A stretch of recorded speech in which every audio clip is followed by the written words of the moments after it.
now officially 2 weeks into motherhood, so let's talk about it. Whereas that first week, I would say, was very much driven and fueled by my excitement of meeting my son, my excitement of this new chapter of life, I'm definitely starting to feel the exhaustion this week. I guess sleeping for between 2 to 4 hours at a time will do that to you. I have not had like a good chunk of sleep. And in large part, this is also because I'm trying to breastfeed exclusively, which is so hard. I never understood why so many people gave up breastfeeding after like a month or 2 months. I was like, why would you not just do it for 6 months? Like, easy peasy. Turns out, not so easy peasy. Famous last words, easy peasy.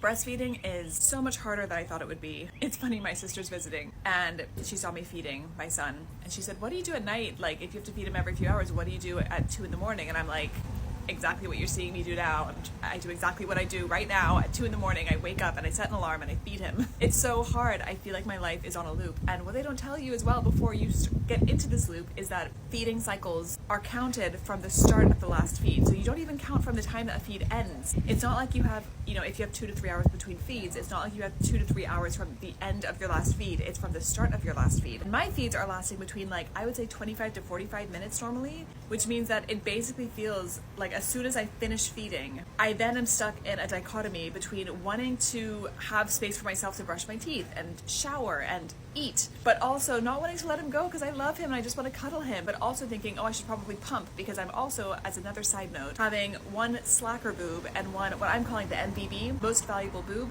So I'm trying to increase my supply on one side of my chest, and yeah, long story short, breastfeeding is just harder than I thought it would be. That said, I'm trying to enjoy these moments and trying to remind myself it's not forever, and I know that we're still new in finding our feet and it will get easier once he can sleep a little bit longer stretches through the night. One thing I'm so grateful for is that my husband and I are very much dividing and conquering the workload. So every night when I wake up to feed him, I wake my husband up to change the diaper, and then I spend 30 to 45 minutes feeding, and I just sit there watching my husband sleeping, which is a lot of fun, as I'm sure you can imagine. But no, seriously, I'm so grateful for his help. What else happened this week? This week, he's starting to look a little bit less like a wrinkly old newborn man. He's starting to kind of come into his face a little bit more.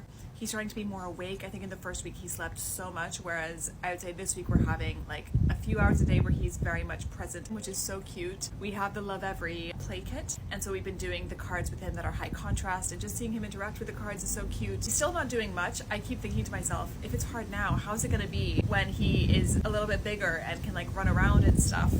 But I guess we'll cross that bridge when we get to it. And I'm also mindful of the fact that I'm going through this with a lot of help. My mom is here helping me. She's basically cooking all my meals for me. She's keeping the house tidy. She's passing me things when I need things. And I just am dreading her leaving because I think that's going to be a whole new wave of reality hitting.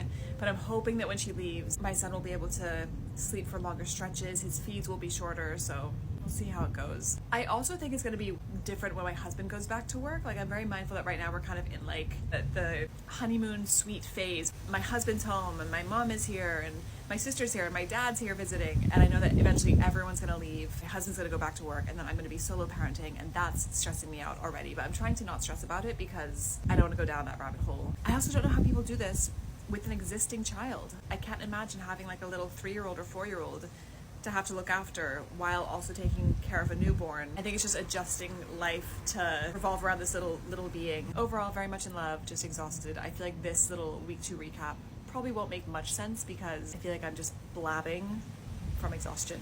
I hope it helps someone prepare for what to expect. I always used to think as well, I was like, if babies sleep like up to 18 hours a day, how are parents sleep deprived? That makes no sense. And it's because you are doing, like, as I said, no more than like 2 to 3.5-ish hours of sleep in one stretch. And over time it takes a beating. Like, I feel like my battery deteriorates over the day and then I fill it up a little bit, but it's a little bit less than before, and then it deteriorates over the day and then I fill it up a little bit.